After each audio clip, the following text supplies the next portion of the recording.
मैं पंडित आदमी यार भाई साहब, मैं तो कुछ भी कविता सुनाने लगूं मेरे तो दिमाग में जाने के चलता है। मेरे साथ तो बचपन से ही दो क्यों रहे, ये देखो इधर छोटी, अब इनको कविताओं से क्या मतलब आ रहा भाई साहब? अच्छा इनकी कविता सुन नहीं रहे, इनका ध्यान इधर टोटल पीछे इधर उधर देख रहे। ये तो कौन से थान के कटपीस है?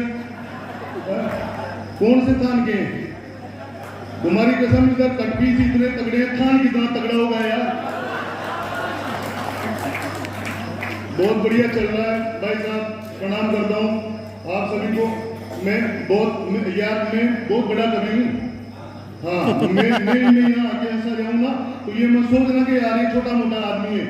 मेरे खानदान का नाम चलता है आसपास के 50 गांव में, छोटी मोटी बात नहीं है। छोटा मोटा आदमी नहीं खड़ा इधर, बहुत बड़ा आदमी इधर खड़ा हो। मेरे दादाजी का आसपास के 50 गांव में नाम चलता है। और मैंने कहा मेरे दादाजी तो है ना देश में बहुत बड़ी देवी हुई, उसके परम भक्त हैं। देवी का नाम बताऊं क्या? आदरणीय सपना चौधरी। छोटा मोटा मेरे साथ तो बचपन से ही धोखे हो रहे भाई साहब।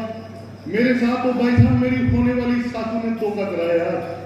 तुम्हारी कसम दीदी, मैं सही कह रहा हूँ आपको।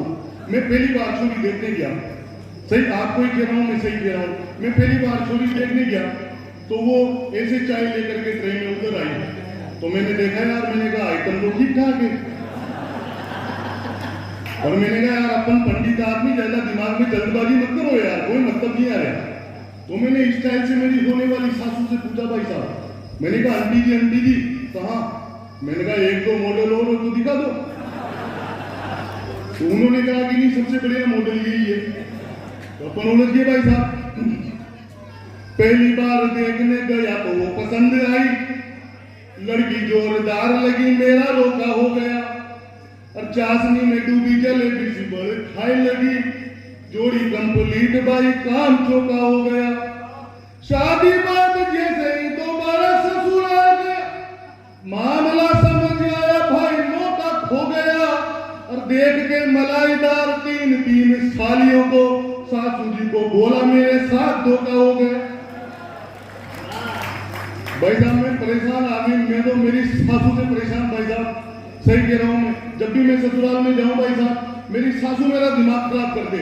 जमाएंगी फिर वही शर्ट पहन के आगे, फिर वही मोटरसाइकिल लेके आगे, बार बार एक ही एक शर्ट पहन के आते हो, बार बार एक ही एक मोटरसाइकिल लेके आते हो। दिमाग खराब कर देती है भाई साहब मेरी सासू। दूसरी बार मेरा फिर ससुराल जाना हुआ, जाते ही वही दिमाग खराब वाली बात। जमाएंगी फिर वही शर्ट पहन के आगे, फिर वही मोटरसाइकिल लेके आगे, बार बार एक ही एक शर्ट पहन के आते हो, एक ही एक मोटरसाइकिल लेके आते हो। तुम्हारी तो इज्जत नहीं है गांव में, हमारी तो इज्जत का ध्यान रखो। क्या क्यों भाई साहब सासू माँ? फिर भाई साहब मैं गया पुलिस ज्वाला जी भाई साहब के पास और मैं समाधान लेकर के आया। तीसरी बार भाई साहब मेरा ससुराल में जाना हुआ और जाते ही भाभी जी मेरी सासू ने कहा जमाई जी, मैंने कहा चुप रहे, बार बार जमाई जी, मैं तुम्हारी इज्जत का ध्यान रखूं, तुम मेरी इज्जत का ध्यान मत रखो। अरे मैंने कहा तुम्हारे पास भी तो तीन छोरियां हैं, बार बार एक को क्यों भेज देते हो? मैं भाई साहब जब भी मेरी लुगाई को कहूं, मैंने कहा तनु की मम्मी मेरे कपड़े धो दे, अजी के मेरे तो हाथ दुख रहे। मेरे कहा तनु की मम्मी यार मेरे लिए चाय बना दे, अजी के मेरे तो आज कमरे में दर्द है। सही कह रहा हूँ भाभी जी, मैं परेशान, भयंकर मेरा दिमाग खराब भाई साहब। एक दिन मेरा इतना दिमाग खराब हुआ, मैं पहुंच गया मेरी सासू के पास और जाते ही मैंने मेरी सासू से कहा, मैंने मेरी सास को कहा जी सासू माता सुनो, आपने जो प्रोडक्ट दिया है अभी मंद है।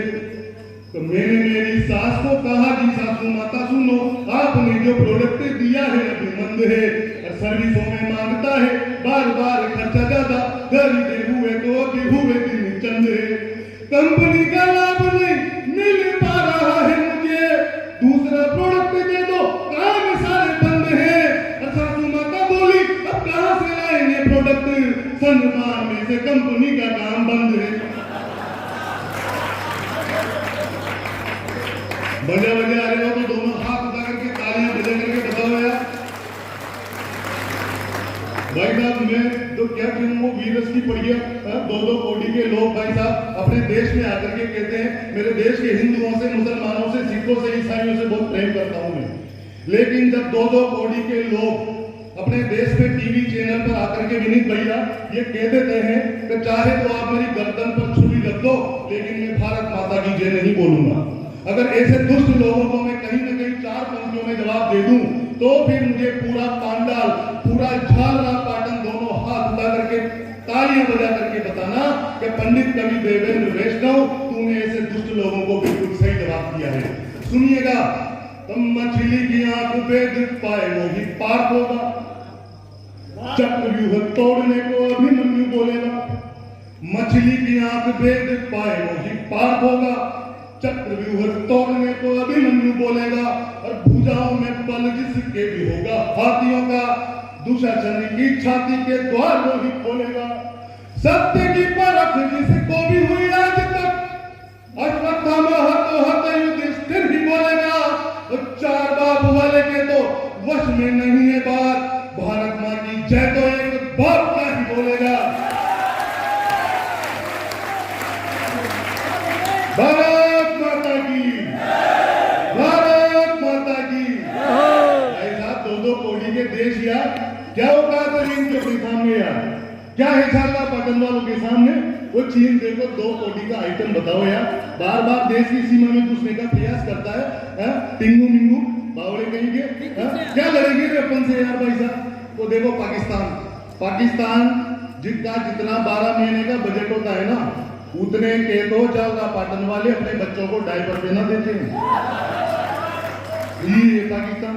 चीन को अगर मैं 4 पंक्तियों में निपटा दूं, चीन को 4 पंक्तियों में निपटा दूं, तो ये तालियां फिर पंडित को मिले। क्या लड़ेंगे अपन से। एक 25 साल के जवान कड़क आदमी की लंबाई देखो आप चीन वाले की, 4.5 फुट, ये लड़ेंगे अपन से। उनकी आंखें देखो ना तुम चोटों की, इतनी सी, जैसे अपने घर में कोई नया बच्चा पैदा हुआ हो 3-4 दिन में, ये चोटें लड़ेंगे अपन से। क्या लड़ेंगे यार ये। चीनियों की आंखें देखो शर्ट के बटन जैसी। मजा आ जाए ना तो पंडित को वो की वही तालियां चाहिए अंतिम पंक्तियों में। सुनिएगा, निपटा रहा हूं चीन को।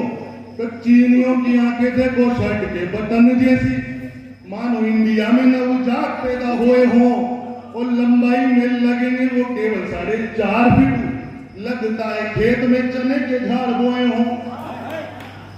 कभी ना मिलेंगे लंबू 6 फीट वाले वहां, पूछ लेना उनसे जो कभी चीन गए हो। और यदि गलती से दिख जाए 6 फुटिया तो मान लेना भारतीय बीज बोए गए हो।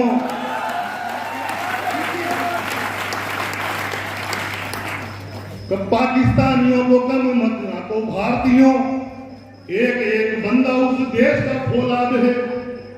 पाकिस्तानियों को कम मत ना तो भारतीयों, एक बंदा उस देश का फौलाद है।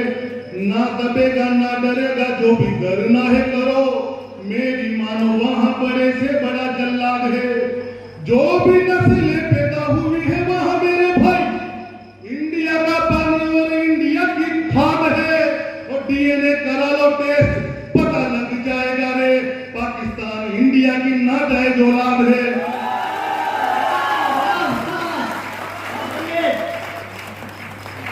तो देश राज गूंजने के पहले ही हमारे यहाँ गलियों में कुत्ते देखो भौंक देते हैं। देश राज गूंजने के पहले ही हमारे यहाँ गलियों में कुत्ते देखो भौंक देते हैं। और चाटे खाने वाले फौजी सबक सिखाने लगे, सेना के जवानों को वो नेता टोक देते हैं। एक लवे की धरा है, इन्हें समझाना होगा। जो भारतीय की जय न बोले उन्हें टोक देते हैं। और टोकने के बाद भी जो कुत्ते ने मुंह खोला, लाखों की एक साथ